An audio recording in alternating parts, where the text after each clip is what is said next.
from the right. Alas Pilipinas pasok na sa semifinals. Brian Bagunas at Mark Espejo naghalimaw. Ordiales kinabahan sa una ngunit bumawi. Grabe. Ibanez perfect receiving at digging. Bigyan natin ng konting review ang naging laban nila at syempre game result at schedule ng game nila sa papating na December 16, 2025 laban sa Indonesia. Kaya before that guys, please naman huwag niyong kalimutan mag-like, comment, and subscribe and pa-hit the notification bell for more valuable updates. Maraming salamat sa suporta nyo.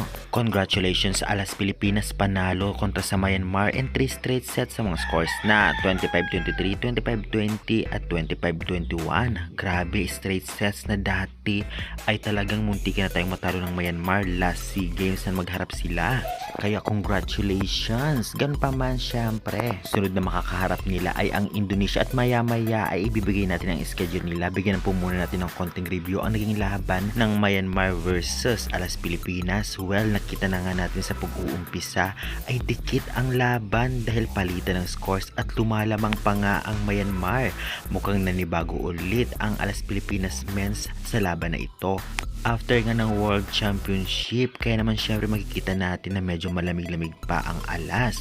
At kagaya rin ito ng World Championship nung unang laban nila kontra sa Tunisia ay natalo sila. Pero ngayon, panalo sila in 3 straight sets sa Myanmar. Grabe ang depensa ni Josh Ibanez, ang receiving niya at talaga namang digging. Kaya naman congratulations. Samantalang grabe din ang triyong ito, Brian Bagunas, Mark Espejo at Ordiales.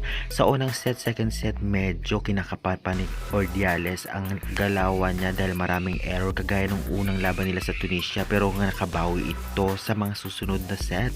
Ganoon pa man maganda ang performance nila at syempre ang mga middles, Malabong at Tagibulos, unstoppable at syempre maganda ang pagpapalit ni Coach Freguni ng kanyang mga players, especially sa service at sa mga middles. Kaya kahit nakakasabay ang Myanmar ay talagang na straight sets natin panalo. Kaya congratulations. Ganun pa man, Indonesia ang sunod na mga kalaban na mas mahirap. At syempre ibibigay natin ang schedule nila at maya-maya ay mag-upload ulit ako ng preview game about sa Alas Pilipinas versus Indonesia. Narito po ang schedule ng Alas Pilipinas versus Indonesia. Makakarap nga nila ay sa December 16, 1:30 PM ulit ang Indonesia versus Alas Pilipinas. Sana maipanalo ang larong ito, lalong-lalo pa malakas ang Indonesia. Kaya good luck Alas Pilipinas, kaya nyo yan.